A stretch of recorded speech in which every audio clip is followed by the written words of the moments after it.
আসসালামু আলাইকুম। আমি ডক্টর এম তৌহিদুল ইসলাম, কনসালটেন্ট সোনোলজিস্ট 4D তৌহিদ আল্ট্রাসোনোগ্রাফি, ঝাউতলা, কুমিল্লা। আজকে আমরা একটা গুরুত্বপূর্ণ বিষয় নিয়ে আলোচনা করব, সেটা হচ্ছে নর্মাল ডেলিভারি। আমাদের দেশে আহ, আমাদের প্রত্যেক মায়েরা চায় যে তার বাচ্চাটা নর্মাল ডেলিভারির মাধ্যমে হোক, এবং কেউই সাধারণত সিজারিয়ান সেকশনে যেতে চায় না। নর্মালি সবাই নর্মাল ডেলিভারির জন্য খুব আগ্রহ পোষণ করে। সেক্ষেত্রে একটা গুরুত্বপূর্ণ ইনফরমেশন আপনাদেরকে আমরা দিতে চাই। সেটা হচ্ছে একটা নর্মাল ডেলিভারির জন্য 36 থেকে 37 সপ্তাহে একজন দক্ষ সোনোলজিস্ট ও ভালো মেশিন দ্বারা আল্ট্রাসোনোগ্রাম করানোর প্রয়োজন পড়ে, এবং এই আল্ট্রাটার উপরেই নির্ভর করবে যে আপনি নর্মাল ডেলিভারির জন্য ট্রায়াল দিতে পারবেন কিনা। এমন অনেক পেশেন্ট আমাদের কাছে আসে যারা আহ, এই প্যারামিটার গুলোর মেপে নিয়ে গাইনোকোলজিস্টের সাথে যোগাযোগ করেন এবং নর্মাল ডেলিভারির মাধ্যমে সুস্থ বাচ্চার জন্ম দিয়ে থাকে। তো এখন এটা সম্পর্কে আসলে আমাদের এই ভিডিওটা করা, যে আসলে নর্মাল ডেলিভারির জন্য কত সপ্তাহে একটা আল্ট্রাসোনোগ্রাম করতে হবে এবং কোথায় করতে হবে, কিভাবে করলে সহজে নর্মাল ডেলিভারিটা করানো সম্ভব হবে। তো নর্মাল ডেলিভারির জন্য একটা গুরুত্বপূর্ণ উপাদান, সেটা হচ্ছে এএফআই, মানে আমরা যেটাকে পানি বলে থাকি, বা অ্যামনিওটিক ফ্লুইড। এই অ্যামনিওটিক ফ্লুইডটা একটা নির্দিষ্ট পরিমাণ যদি থাকে, তাহলে নর্মাল ডেলিভারি করানো সম্ভব। যদি এর থেকে কমে যায়, তাহলে সেক্ষেত্রে নর্মাল ডেলিভারি করানো কষ্টকর হয়ে যায় এবং বাচ্চা অনেক সময় আঘাতপ্রাপ্ত হতে পারে। তো এটা হচ্ছে আমরা 36 থেকে 37 সপ্তাহের ভিতরে আমরা এই অ্যামনিওটিক ফ্লুইডের পরিমাণটা আমরা ভালোভাবে মেপে দেখে নিই। তো এই অ্যামনিওটিক ফ্লুইডটা সাধারণত 10 থাকলে ভালো, 8 থাকলেও নর্মাল ডেলিভারি সহজে করানো যায়। 2 নম্বরে হচ্ছে বাচ্চার ওয়েট, ফিটাল ওয়েট। ফিটাল ওয়েটটা একটা নির্দিষ্ট পরিমাণে থাকলে নর্মাল ডেলিভারি সহজ হয়, কিন্তু দেখা যায় অনেক সময় বাচ্চার ওজন অনেক বেশি হয়ে যায়, সেক্ষেত্রে নর্মাল ডেলিভারিটা আসলে কষ্টকর হয়ে যায়। এরপর হচ্ছে প্লাসেন্টাল লোকেশন। প্লাসেন্টা যদি জরায়ুর মুখে থাকে, সেটাকে আমরা বলে থাকি প্লাসেন্টা প্রিভিয়া।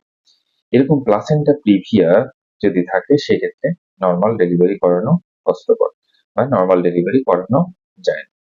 এরপরে হচ্ছে কর্ড অ্যারাউন্ড দ্য নেক। বাচ্চার গলায় যদি আম্বিলিক্যাল কর্ড পেঁচানো থাকে, সেক্ষেত্রে বাচ্চা নর্মাল ডেলিভারি করাতে গেলে বাচ্চার গলায় প্যাচ পড়ে বাচ্চা মারা যেতে পারে। এজন্য এটা আমরা সাধারণত কালার ডপলারের মাধ্যমে আমরা বাচ্চার আম্বিলিক্যাল কর্ডটা বাচ্চার গলায় পেঁচানো আছে কিনা এটা আমরা খুঁজে দেখার চেষ্টা করি।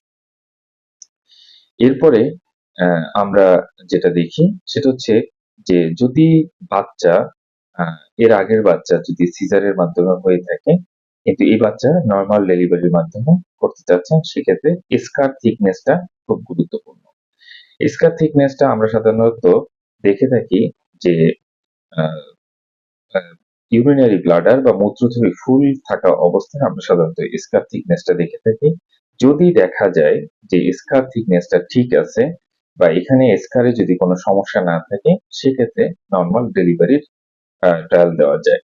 যদি স্কারের কোনো প্রবলেম থাকে, তাহলে নর্মাল ডেলিভারি করানো সম্ভব হয় না, কারণ যে কোনো সময় এই স্কারের জায়গাটা যে কোনো সময় ফেটে যেতে পারে। স্কার জায়গাটা হচ্ছে এর আগের বাচ্চাটা যখন সিজারে করা হয়েছিল, তখন যে জায়গাটা থেকে কেটে বাচ্চাটা বের করা হয়েছিল, ওই জায়গাটা সেলাইয়ের জায়গাটা কি অবস্থায় আছে ওইটা দেখা হচ্ছে, স্কার থিকনেসটা দেখা। তো ওভারঅল এই বিষয়গুলোকে আমরা সাধারণত মাথায় রাখি যে সকল মায়েরা নর্মাল ডেলিভারির জন্য চেষ্টা করবেন তাদের ক্ষেত্রে। এরপরেও আমরা সাধারণত বলে থাকি যে যেদিন নর্মাল ট্রায়াল দিবেন, সেদিন অবশ্যই একটা আল্ট্রাসোনোগ্রাম ভালো জায়গায় করিয়ে নেবেন। যদি কোনো ধরনের আপনার দেখা যায় যে পরিবর্তন আসে, তাহলে সেটা এর মাধ্যমে আল্ট্রাসোনোগ্রাফির মাধ্যমে ধরা পড়বে। এরপরে আরেকটা বিষয় সেটা কিন্তু মাথায় রাখতে হবে, অবশ্যই বাচ্চাকে সেফালিক পজিশনে থাকতে হবে। সেফালিক পজিশনে না থাকলে সাধারণত নরমালের জন্য ট্রায়াল দিয়ে বাচ্চার ক্ষতি করা যাবে না। তো ওভারঅল এগুলো হচ্ছে মূলত নরমাল ডেলিভারির জন্য আমরা সাধারণত এই প্যারামিটার গুলো দেখে থাকি, এবং এটা সাধারণত 36 থেকে 37 সপ্তাহে দেখা হয়। এরপরেও যদি দেখা যায় কোনো সময় পানি ভাঙতেছে, তাহলে অবশ্যই আল্ট্রাসোনোগ্রাম করিয়ে নিতে হবে যে পানি কি পরিমাণে ভেঙে গেছে এটা দেখতে হবে। তো সবাইকে ধন্যবাদ কষ্ট করে ভিডিওটি দেখার জন্য।